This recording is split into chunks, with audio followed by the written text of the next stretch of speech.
वाह, यहाँ पर तो कितना मजा आ रहा है। मम्मी तो हमेशा पीछे लगी रहती है, वानिया पढ़ लो, वानिया पढ़ लो। पता नहीं पढ़ाई में भी ऐसा क्या रखा है, जब देखो पढ़ लो। कभी देखो मम्मा कभी पापा हमेशा कहते रहते हैं पढ़ लो पढ़ लो। मुझे तो जरा पसंद नहीं है पढ़ना। बंदा घूमे फिरे खाए पिए, ये होती है असल जिंदगी। क्या हमेशा पढ़ते रहो पढ़ते रहो। वानिया, वानिया, तुम यहाँ हो? डैडी तुम्हें कब से ढूंढ रहे हैं। हाँ हाँ, पता है मुझे। जरूर डैडी को भी यही बोलना होगा कि वानिया होमवर्क कर लिया। एक तो भी ना, जब मम्मा चुप होती है तो डैडी शुरू हो जाते हैं, और डैडी चुप होते हैं तो कोई और शुरू हो जाता है। एक तो मैं तो तंग आ गई हूँ इन सब से। वानिया, बेटा आपने होमवर्क कर लिया? जी बाबा, करती हूँ अभी। चलो आओ, आज मैं आपको एक बहुत अच्छी लेकिन सबक आमोज कहानी सुनाता हूँ।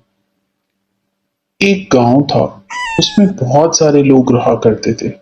उनमें से एक लड़का बाहर चला गया कमाने के लिए, लेकिन गांव के जो लोग थे वो पढ़े लिखे नहीं थे। अब उस लड़के को गए हुए काफी टाइम हो गया था।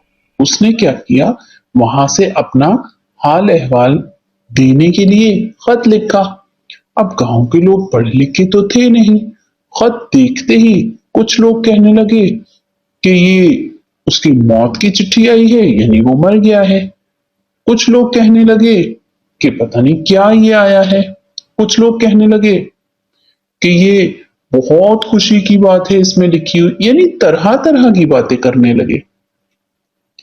अब उनको इतना अफसोस कि हम किससे पढ़ाएं। यूं ही एक डाकिये का वहां से गुजर हुआ। फिर उन्होंने वो चिट्ठी उस डाकिये से पढ़ाई। फिर उसके बाद उन्हें पता चला कि उसने अपना हाल अहवाल दिया है कि मैं यहाँ ठीक हूं, खैरियत से हूं। तो सबने शुक्र अदा किया।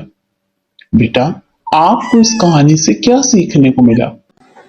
जी डैडी, ये तो बहुत अच्छी कहानी है। इस कहानी से हमें ये सीखने को मिला कि हमें खूब दिल लगा के पढ़ाई करनी चाहिए, ताकि हम अपने अच्छे बुरे की पहचान कर सकें। ये कहानी डैडी मुझे बहुत अच्छी लगी। मैं आज जाके अपनी दोस्तों को भी सुनाऊंगी। जी बेटा, हमें दिल लगाकर पढ़ना चाहिए। पढ़ाई हमारी हर जगह पर काम आती है।